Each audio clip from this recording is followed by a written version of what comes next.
Boa tarde a todos.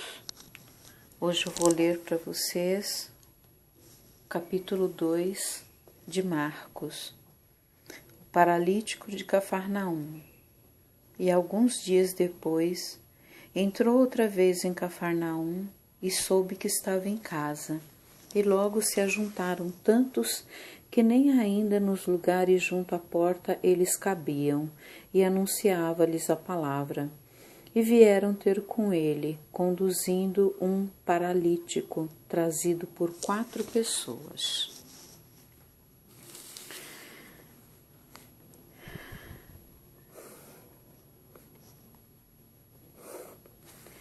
E, não podendo aproximar-se dele por causa da multidão, descobriram o telhado onde estava ele. O desespero era tanto, né? E fazendo um buraco, baixaram o leito em que jazia o paralítico. Então, esse paralítico entrou pelo telhado com a ajuda de 4 pessoas. E Jesus, vendo-lhes a fé, disse ao paralítico: Filho, perdoados estão os teus pecados.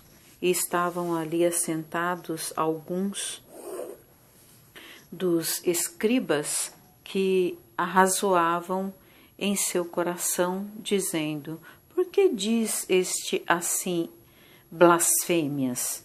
Quem pode perdoar pecados, senão Deus? Então,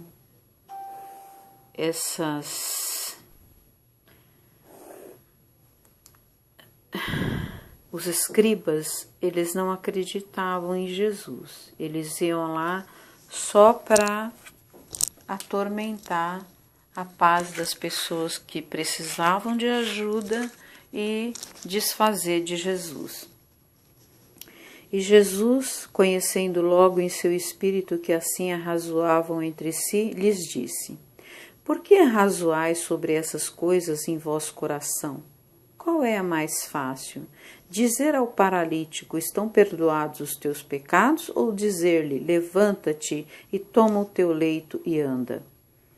Ora, para que saibas que o Filho do Homem tem na terra poder para perdoar pecados, disse ao paralítico: A ti te digo, levanta-te e toma o teu leito e vai para casa.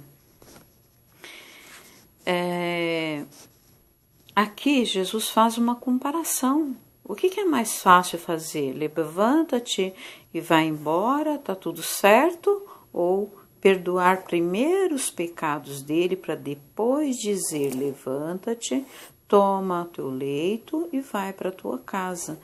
Porque o que nos aflige, o que nos faz sofrer são os nossos pecados.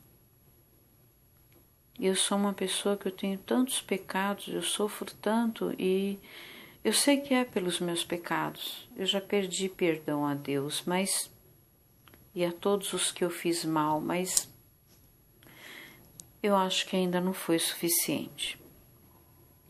E levantou-se e, tomando logo o leito, saiu em presença de todos, de sorte que todos se admiraram e glorificaram a Deus, dizendo: Nunca tal vimos.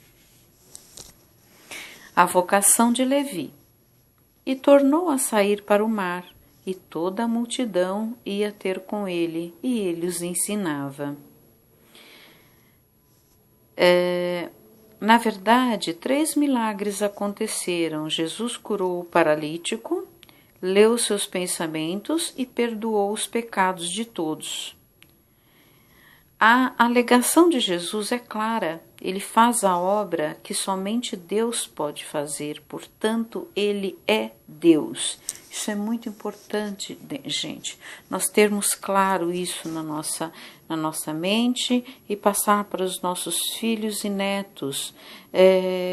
Jesus é Deus, por isso que ele fez o que nós não podemos fazer. E passando, viu Levi, filho de Alfeu, sentado na alfândega, e disse-lhe: Segue-me. E levantou-se, o seguiu.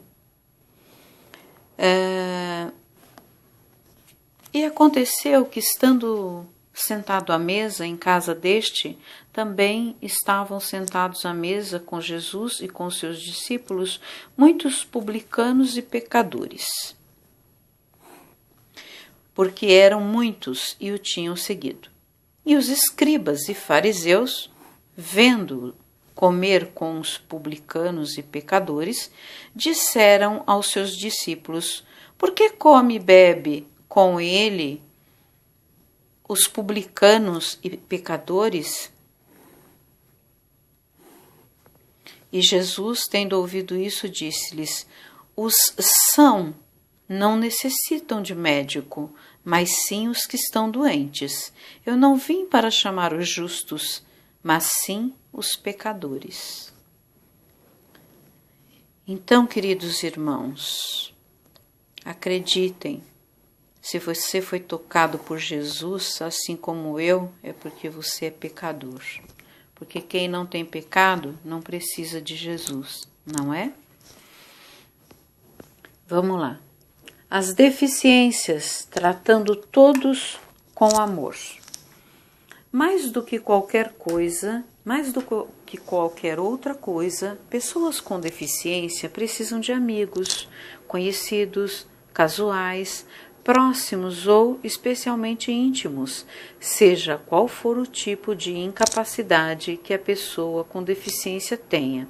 Ela necessita de amigos que lhe deem amor incondicional. A fé, a criatividade e o comprometimento de amigos ajudaram um homem paralítico a experimentar o poder curador de Jesus. 4 amigos que se importavam com o companheiro paralítico o levaram a Jesus. Então, isso é um ato muito bonito, gente, muito importante. É interessante a gente lembrar disso. Lembrei agora quando Jesus dizia: amai-vos uns aos outros como eu vos amei. Depois de vencer uma barreira aparentemente insuperável, os amigos deitaram o paralítico aos pés de Jesus. Quando Jesus curou o homem, ele enfatizou a fé que os 4 amigos demonstraram. A pessoa com deficiência, ela necessita de amigos que deem mais conforto do que conselhos.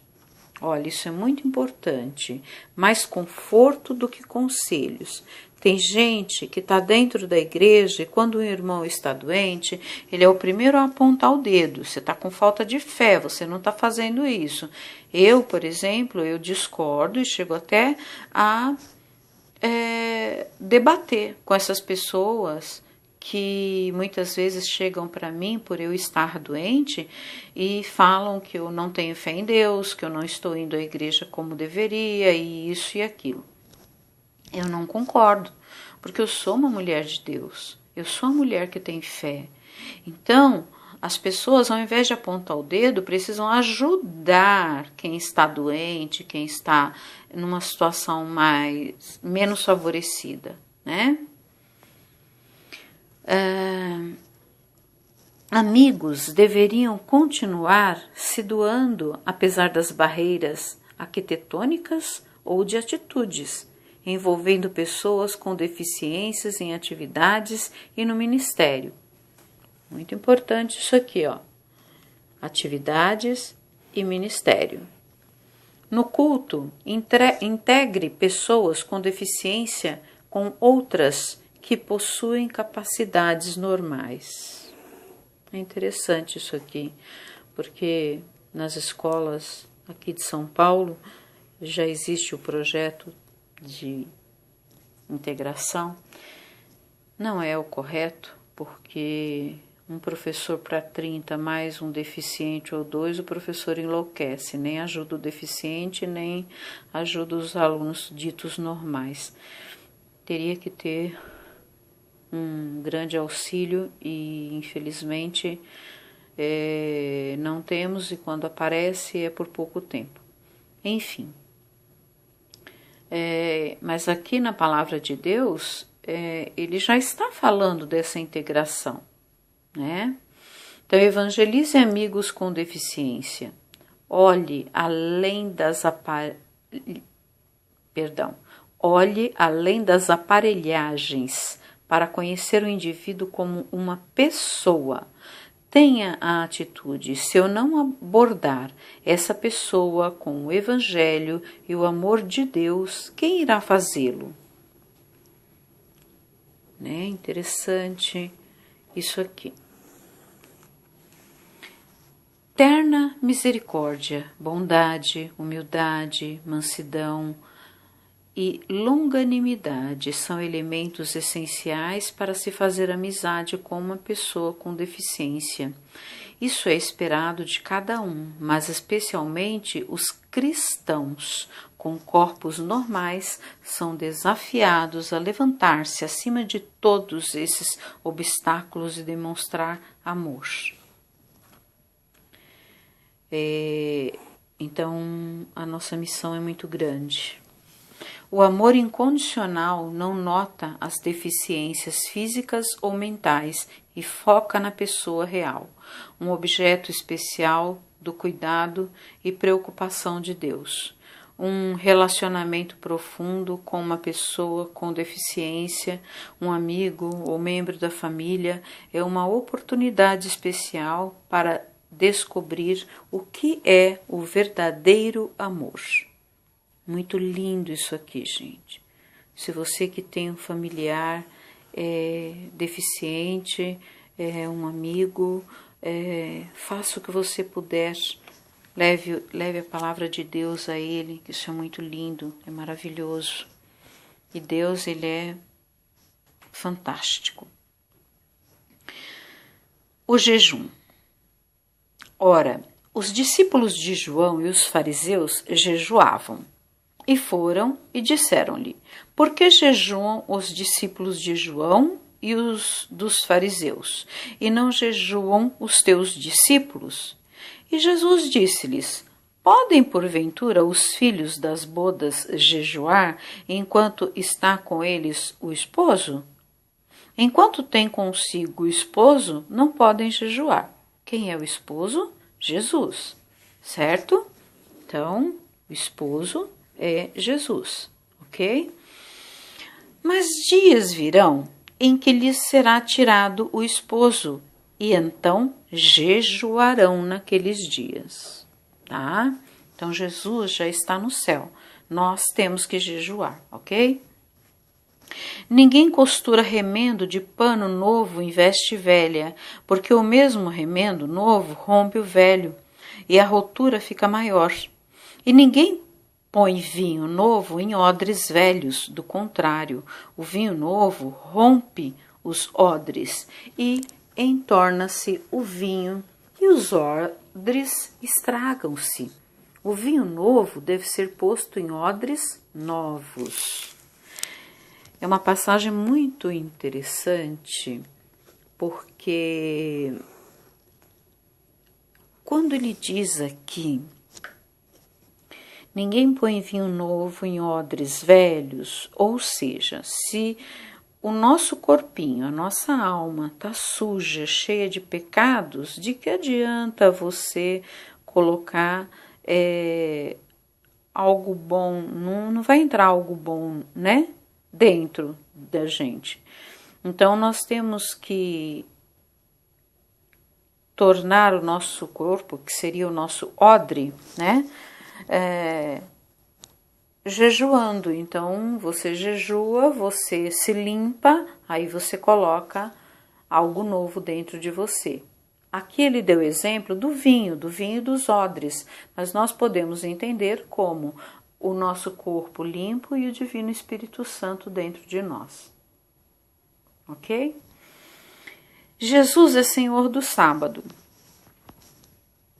E quando eu disse o Divino Espírito Santo, ele é Deus também. Então, Deus, o Divino Espírito Santo e Jesus, para entrar no nosso corpinho, nós temos que fazer o jejum. Essa é a importância do jejum. Muito interessante esta passagem. Jesus é Senhor do sábado. E aconteceu que, passando ele num sábado pelas searas, os seus discípulos, caminhando, começaram a colher espigas. E os fariseus lhe disseram: Vês, por que fazem no sábado o que não é lícito? Esses fariseus também eram umas coisinhas difíceis, viu?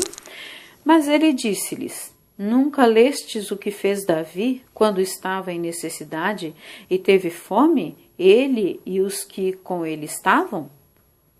Como entrou na casa de Deus, no templo de Abiatar, sumo sacerdote, e comeu os pães da proposição, dos quais não era lícito comer, senão aos sacerdotes, dando também aos que com ele estavam?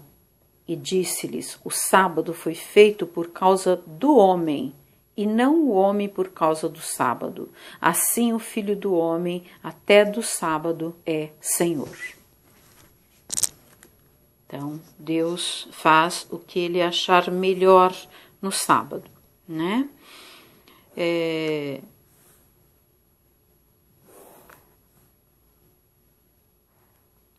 aqui na minha concepção eu entendo que não é nenhum pecado fazer alguma coisa, um trabalho, uma bondade no sábado, porque não é nenhum pecado.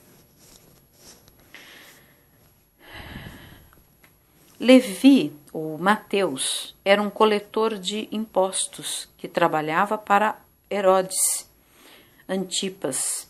Ele recebeu o mesmo convite de Pedro, André, Tiago e João receberam.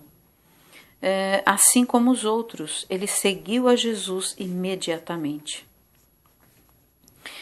Os fariseus chamavam todos aqueles que não seguiam a interpretação da Torá de pecadores. Então, volta aquela questão da Torá. A Torá são os 5 primeiros livros da Bíblia, né? É a Torá, é o que tinha-se naquela época. Diferentemente de Jesus, eles se afastavam de tais pessoas, né?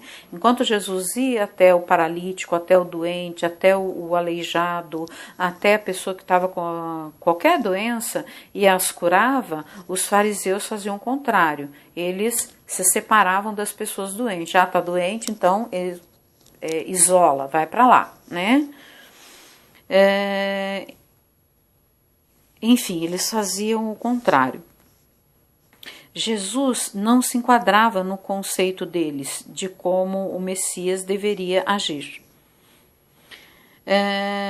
Uma das maiores objeções de Jesus aos fariseus era a determinação que ele tinha de considerar as tradições mais importantes do que as necessidades das pessoas.